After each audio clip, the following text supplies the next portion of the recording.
디모데전서 6장 3절로 10절까지 교독하겠습니다.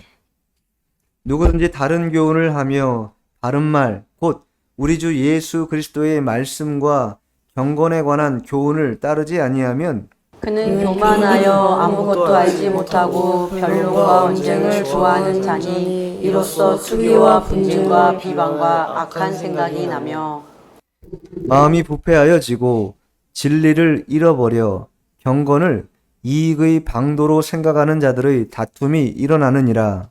그러나 자족하는 마음이 있으면 경건은 큰 이익이 되느니라. 우리가 세상에 아무것도 가지고 온 것이 없음에 또한 아무것도 가지고 가지 못하리니 우리가 먹을 것과 입을 것이 있은즉 족한 줄로 알 것이니라.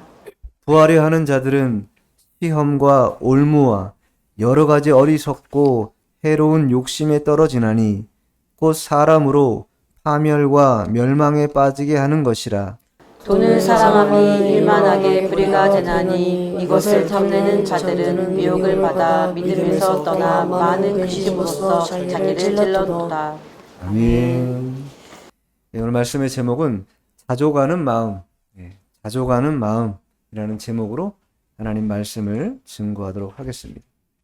이 자족한다라는 이 단어는 일반적인 그런 우리가 생활에서는 잘 쓰지 않는 그런 단어입니다. 자족이라는 단어보다는 일반적으로는 만족이라는 단어를 더 많이 사용하죠. 이 만족이라는 것은 가득할 만자 아닙니까?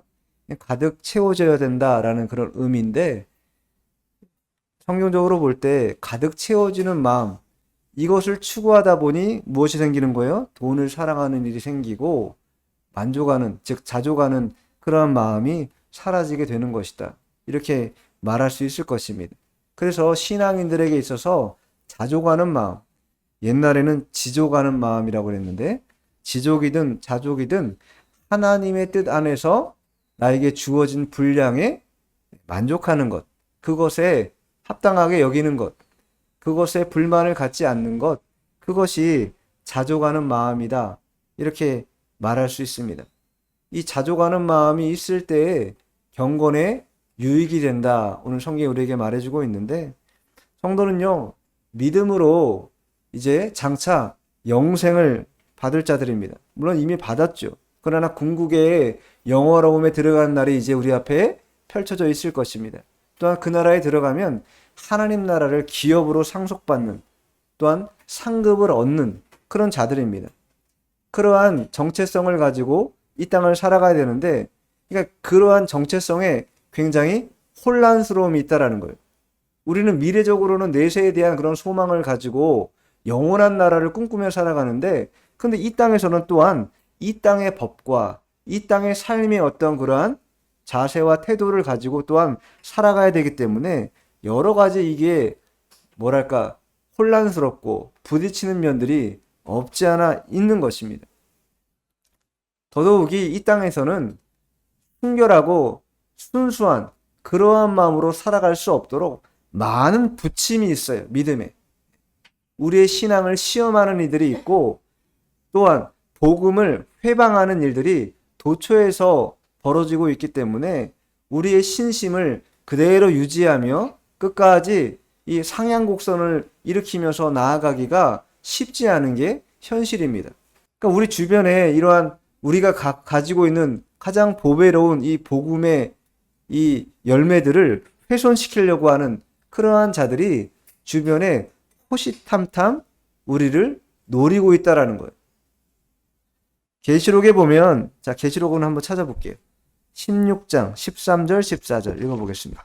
또 내가 보매 개구리 같은 새 더러운 영이 용의 입과 짐승의 입과 거짓 선지자의 입에서 나오니 그들은 귀신의 영이라 이적을 행하여 온 천하 왕들에게 가서 하나님 곧 전능하신 이의 큰 날에 있을 전쟁을 위하여 그들을 모으더라. 더러운 입이 세 개가 있는데 용의 입이 있고 짐승의 입이 있고 마지막에 뭐예요? 거짓 선지자의 입이 있다. 거짓된 것들이 얼마나 많은지 몰라요. 근데 이러한 세 가지 더러운 영을 14절은 뭐라고 표현합니까? 귀신의 영이다. 귀신의 영이다. 악한 영이라는 거예요. 더러운 영이라는 거예요.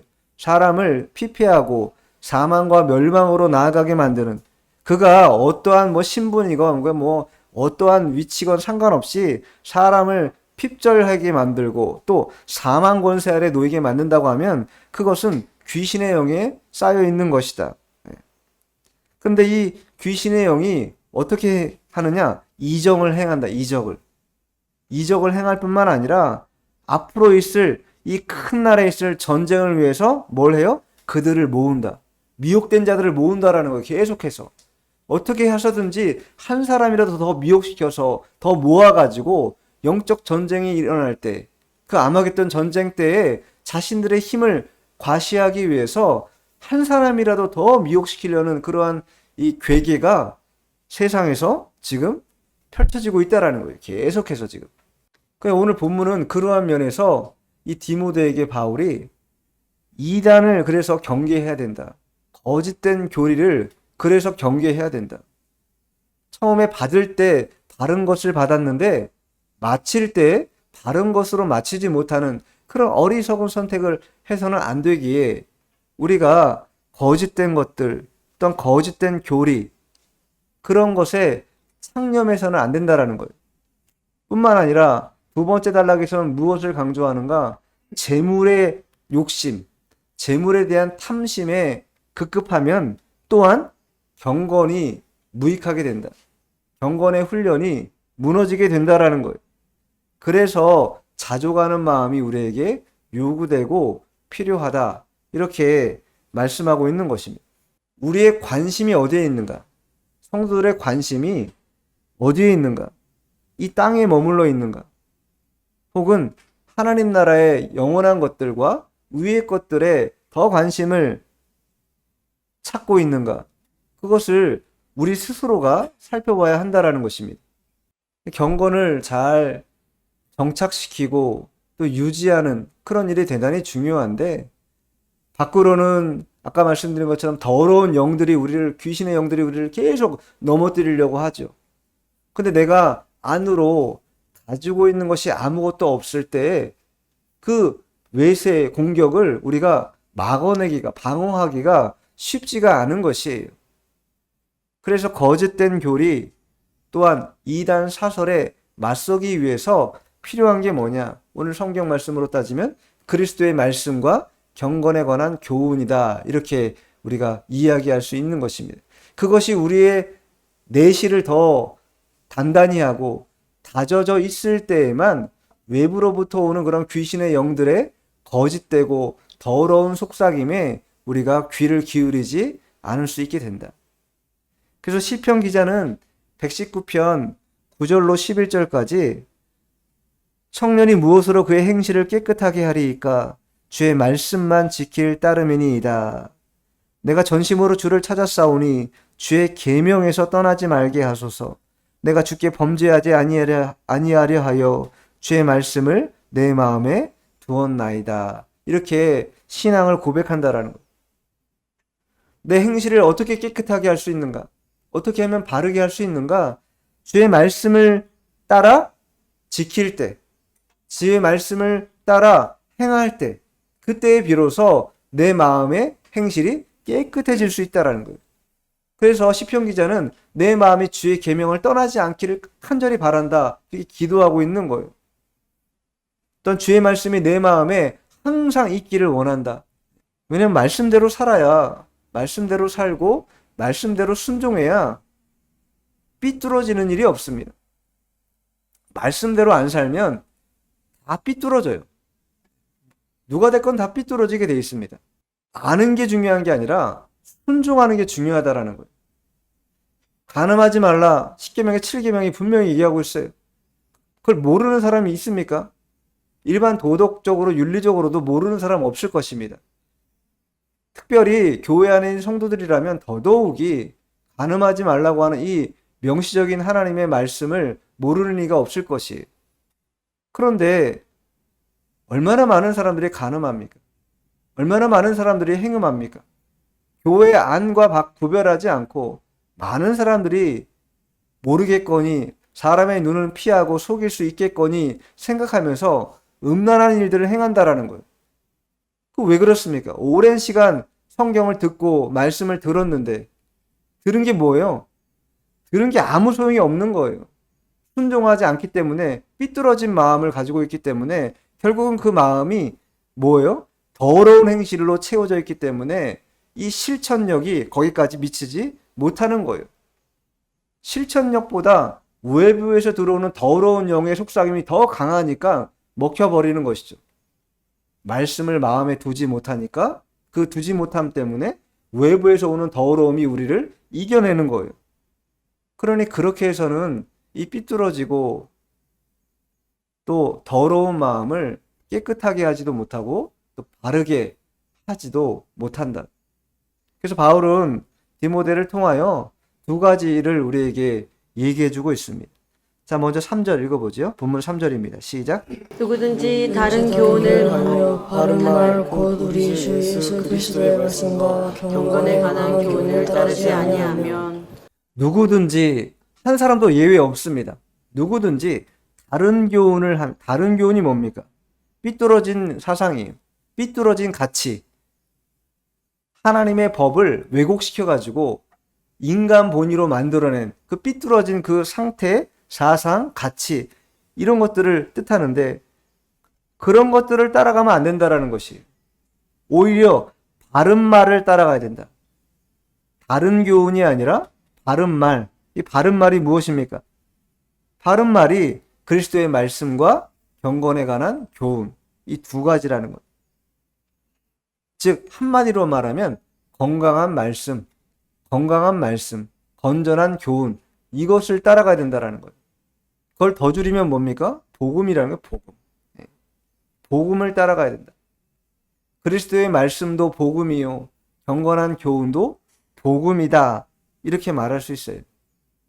인간의 영혼이 건강해지려면 건강한 말씀을 먹어야 됩니다. 건강한 말씀을 먹지 못하면 건전하지 못하다라는 거예요. 사상과 가치가 건전하지 못하면 결국은 그게 드러나게 돼 있어요. 나오게 돼 있다라는 거예요. 최근에 안타까운 소식이 하나 전해지지 않았습니까? 50대 어떤 여자 신도가 죽었어요. 근데 죽은 연유가 왜 그랬는가? 사꾼 목사를 만나가지고 이 사꾼 목사가 사기를 쳐가지고 돈을 수억을 뜯어냈어요. 굉장히 어려운 분인데 집을 막 담보 잡혀가지고 막 해가지고 그 돈을 다 그렇게 한 거예요. 근데 이 사꾼 목사가 명함을 어떻게 파고 다니냐면 캄보디아 선교사.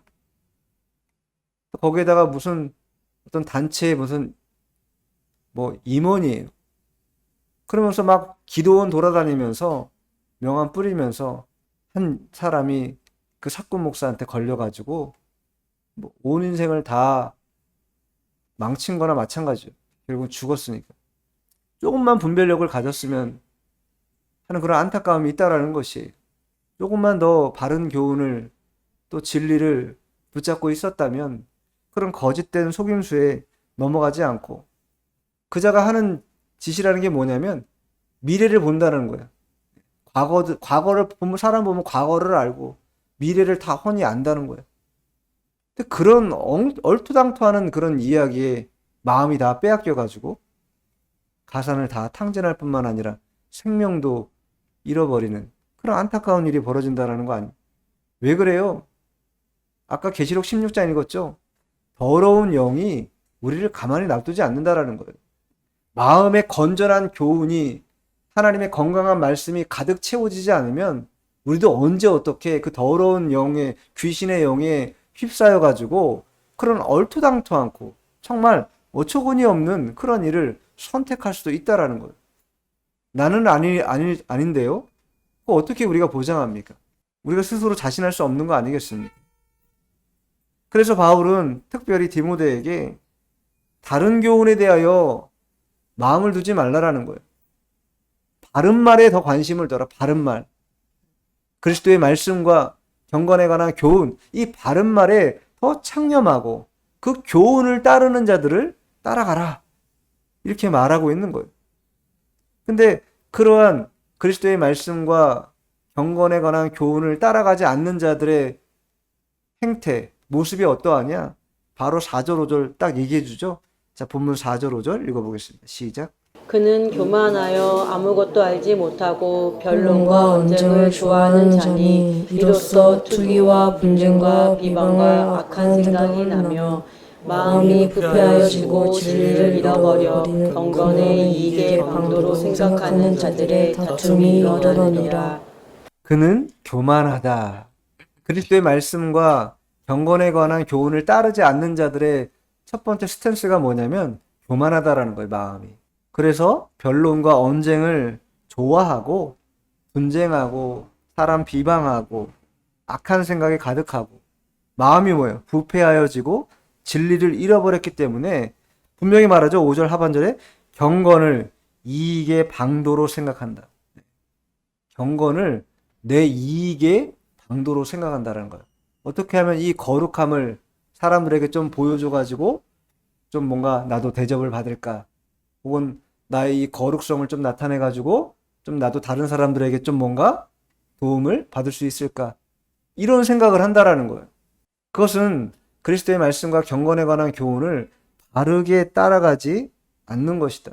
마치 안개 속에 있으면서도 자신이 안개 속에 있는 줄 모르는 그러한 형국과 똑같은 것입니다. 우리가 얼마나 주변에 많이 봅니까? 학적으로 배운 사람들이 많습니다. 주변에 공부하는 사람들이 많아요. 그런데도 불구하고 행하는 일들을 보면 얼마나 어리석어요. 지금 우리 대한민국에 돌아가는 그런 상황을 보십시오.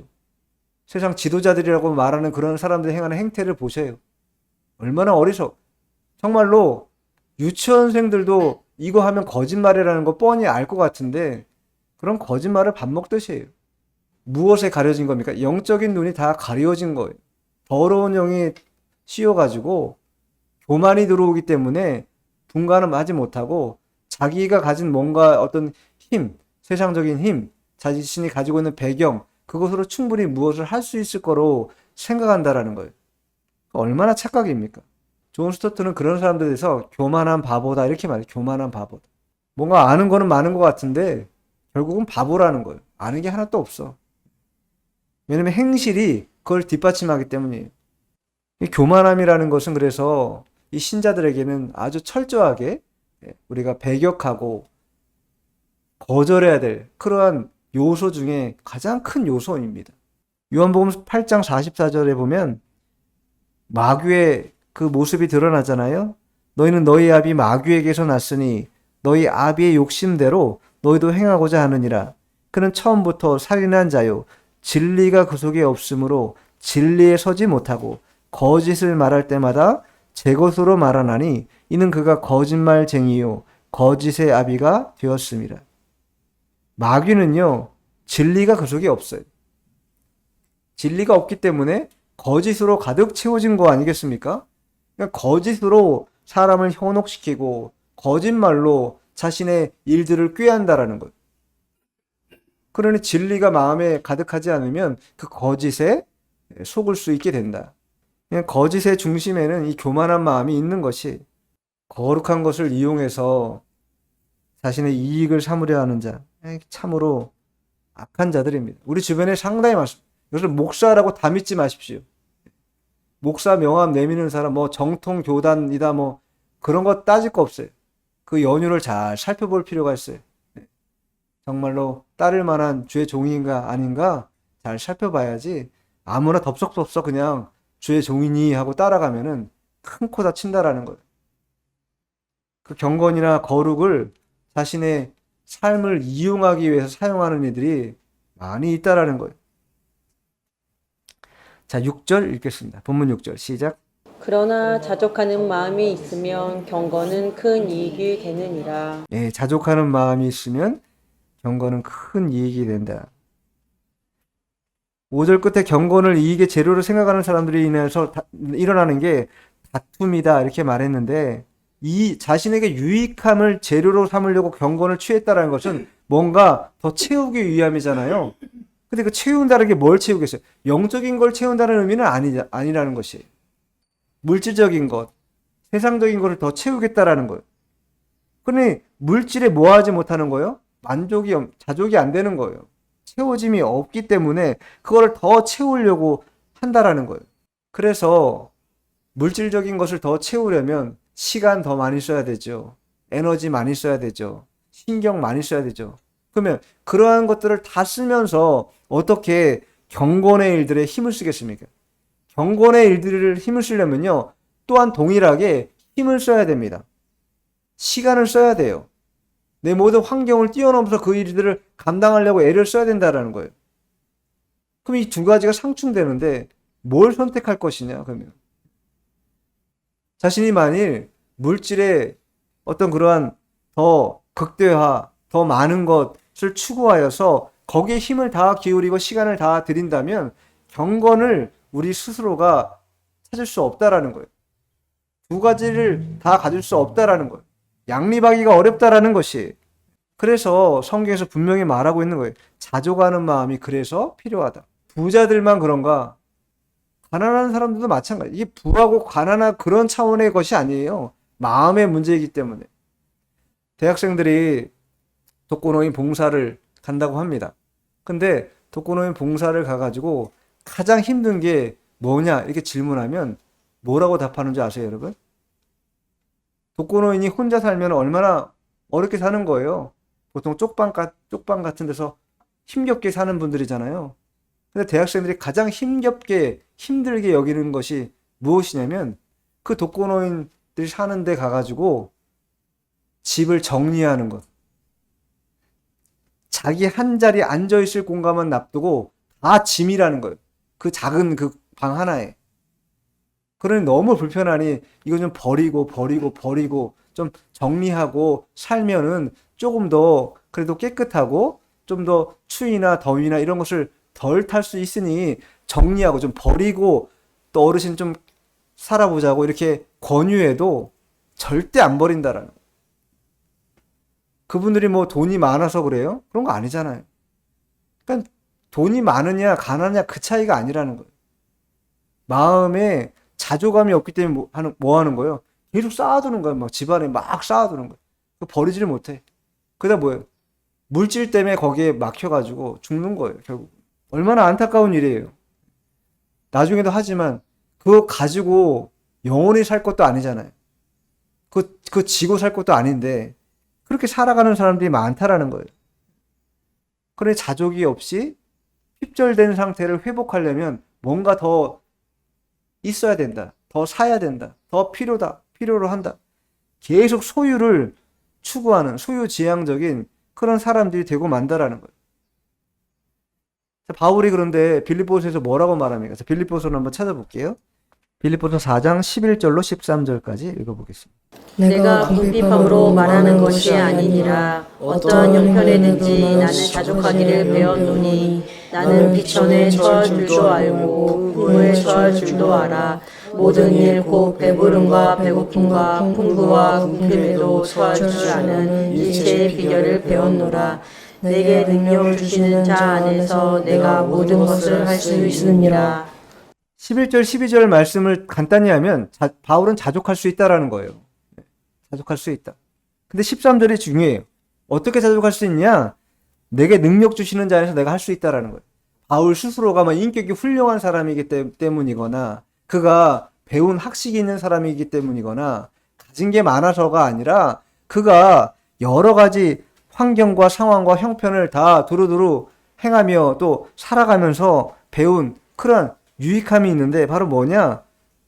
주님과 함께하면 그 주님과 함께하는 것을 통해서 나에게 자족하는 마음을 얻게 된다라는 거예요. 적게 가져도 그것 때문에 마음이 낙심이 되지 않는다라는 거예요. 많이 가졌다고 해서 그것이 내 마음을 교만하게 만들거나 도도하게 만들지 않는다라는 거예요.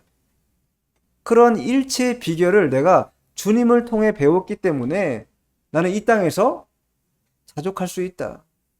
형편이 급격하게 바뀔 수 있고 내 형편이 어떻게 변화될지 모르지만 그런 것에 내가 마음을 빼앗기지 않는다라는 거예요. 그러니 자족할 수 있고 그 자족함이 있기 때문에 뭐가 따라오는 거예요? 경건을 내 이익의 방도로 생각하지 않는다라는 거예요. 경건을, 거룩을 내 이익을 추구하기 위한 어떤 도구로 삼지 않고 참된 경건으로 내실을 다지는 곳에 충분히 쓸 수 있다. 이게 바울의 뜻인 거예요. 세상의 많은 쾌락과 물질에 대한 관심, 욕심 이런 것들을 떨쳐버리지 않고 어떻게 소망을 하나님께 둘 수 있겠어요? 소망을 하나님께 둘 수 없습니다. 그리고 서로 우리가 뭔가를 가져도 봤잖아요. 나는 많이 가져본 적이 없는데요? 말할 수도 있겠지만 그러나 다 가져봤습니다. 저는 단언하건대 우리 모두는 이미 충분히 많은 것들을 다 가져봤어요. 그리고 그 가져봤기 때문에 그것이 우리에게 우리 영혼을 만족시키지 못한다는 것도 다 이미 익히 깨닫고 있다라는 것이, 외형적인 게 우리를 해결해 주지 못한다라는 건 자명한 일이라는 거예요. 그럼 무엇이 우리를 해결해 주는가? 우리의 내면적인 게 채워지지 않으면 결코 이 부분은 해결이 안 된다라는 거예요. 내 안에 있는 것에 하나님 나라에 대한 기쁨과 감사와 소망, 또 그 복음에 대한 확신, 기쁨, 감사 이런 게 없이 다른 것으로 뭔가 충족하고 채우려고 하면 핍절은요 끝나지 않습니다. 그러나 그것이 아니라 하나님의 나라로 채우는, 바울이 말하는 것처럼 자족하는 마음, 일체의 비결을 배운 그 마음으로 살아간다면 큰 건축물로 예배당이면 어떨 거고 작은 그런 초라한 그런 작은 예배당이면 어떻겠습니까? 그게 무슨 상관이겠습니까? 우리 마음의 중심이 더 중요한 문제이지. 천하를 얻어도 내 마음이 가난하면요 가난한 사람이에요. 천하를 잃어도 내 마음이 하나님의 나라를 얻고 그 나라의 복음을 간직한 사람이라면 그 사람은 부자요 또한 부유한 사람이다. 이렇게 말할 수 있다라는 거예요. 근데 많은 이들이 여전히 세상 속에서 뭔가 더 찾기 위하여 더 힘을 기울이고 많은 에너지를 거기에 소비하고 있다. 그러다 보니 하나님과의 올바른 관계성이 계속 멀어지는. 자, 본문 돌아와서 7절, 8절 읽겠습니다. 7절, 8절 시작. 우리가 세상에 아무것도 가지고 온 것이 없음에 또한 아무것도 가지고 가지 못하리니 우리가 먹을 것과 입을 것이 있은즉 족한 줄로 알 것이니라. 우리 성경에는 접속사가 없는데 헬라 성경에는 7절 앞에 왜냐하면이라는 접속사가 있어요. 그러니까 6절하고 같이 읽어보면 경건은 큰 이익이 되느니라. 왜냐하면 우리가 세상에 아무것도 가지고 온 것이 없음에 또한 아무것도 가지고 가지 못한다. 자족하는 마음이 왜 중요하냐? 우리의 근본을 깨닫게 하기 때문이라는 거예요. 우리는 이 땅에 올 때 아무것도, 우리가 부모님에게 태어날 때 뭐 돈을 가지고 태어났습니까? 뭐 물질을, 금부치를 가지고 태어났습니까? 그런 거 아니잖아요. 아무것도 가지고 온 것이 없다라는 것 뿐만 아니라 아무것도 가지고 갈 수도 없다라는 것. 그래서 더 이상 욕심내면 안 된다라는 거예요. 더 이상 뭘 추구하는, 육신적이고 물질적인 것에 탐닉하며 더 추구하는 그런 마음을 가질 필요가 없이 먹을 것이 있고 입을 것이 있고 누울 자리가 있으면 그것으로 족한 줄 알면 된다. 그게 자족하는 비결이라는 거예요. 먹는 게 만족이 안 돼. 입는 게 만족이 안 돼. 눕는 자리가 만족이 안 돼. 그것 때문에 뭘 하는 겁니까? 더 열심히 밖에 나가서 뭔가를 하는 거 아니에요. 그러나 그런 것은 아무것도 가져갈 수 있는 게 없다.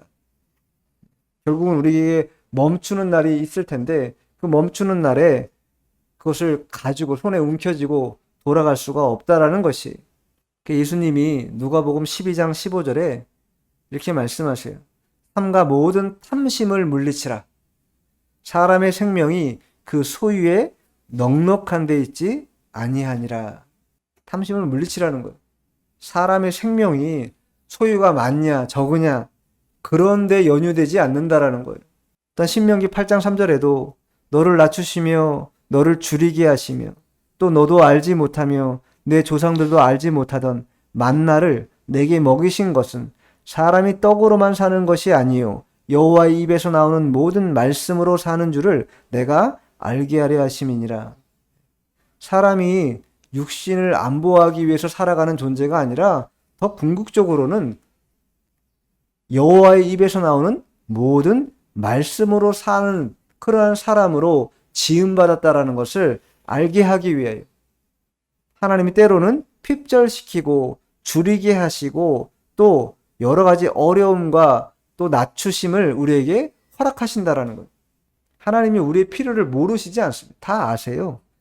육신적인 필요 이상으로 우리의 모든 필요를 다 아신다라는 거예요. 그래서 우리가 이 하나님 앞에 더 관심을 기울이고 하나님의 뜻을 잘 받들고 따라가려고 하는 그런 의지, 그 마음을 표명한다면 하나님께서 나머지도 다 더하신다고 분명히 말씀하셨잖아요. 그의 나라와 그 의를 구하라. 그러면 모든 것을 더하신다. 이게 하나님의 약속입니다. 자, 마지막 9절, 10절 있죠? 시작. 구하려 하는 자들은 시험과 올무와 여러 가지 어리석고 해로운 욕심에 떨어지나니 곧 사람으로 파멸과 멸망에 빠지게 하는 것이라. 돈을 사랑함이 일만하게 뿌리가 되나니 이것을 탐내는 자들은 미혹을 받아 믿음에서 떠나 많은 근심으로써 자기를 질렀도다.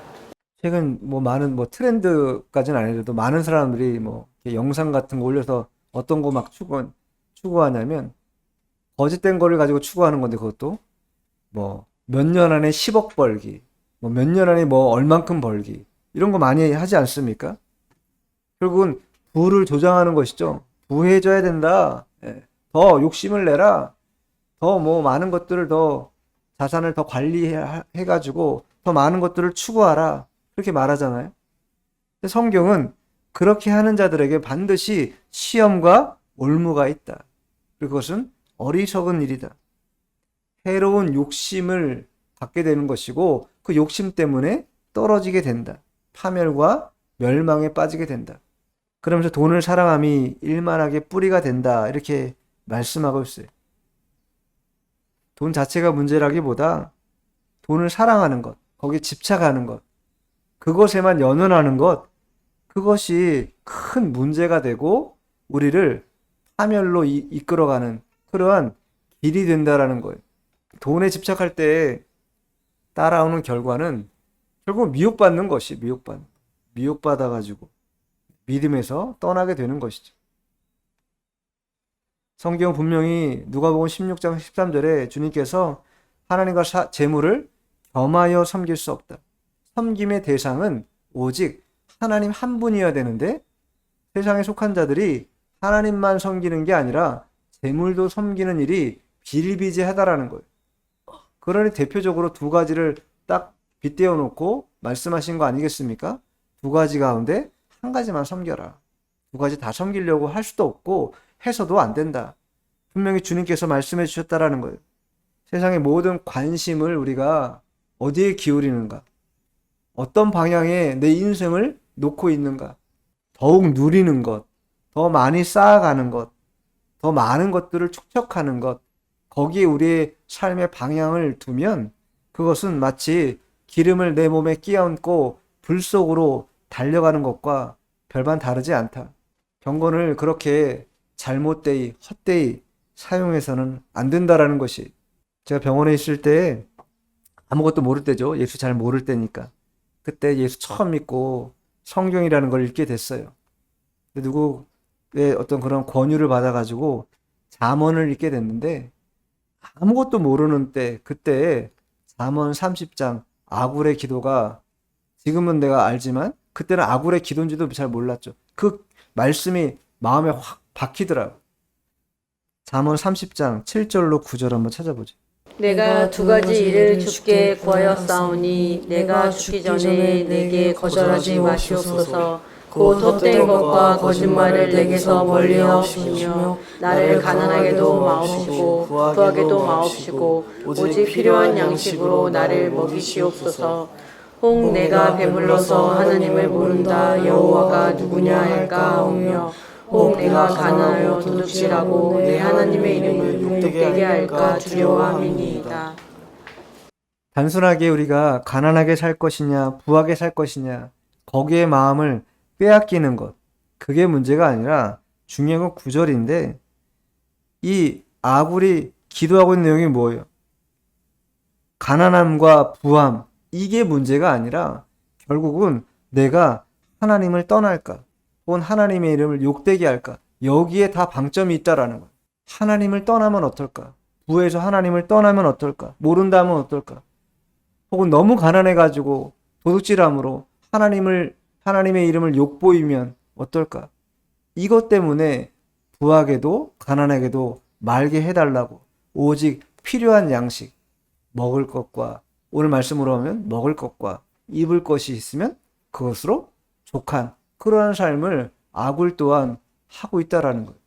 내세에 들어가기까지 우리는 여전히 치열하게 이 땅을 살아가야 되겠지만 그러나 그 치열함 속에 탐심, 정욕, 욕심 이런 것들이 더 투여돼 가지고 그 마음이 확장됨으로 경건을 잃어버리는 그런 어리석은 선택을 해서는 안 될 것입니다.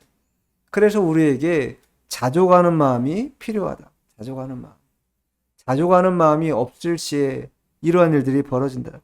첫 번째는 경건이라고 하는 참된 경건이라는 것을 누리지 못하게 된다라는 거예요.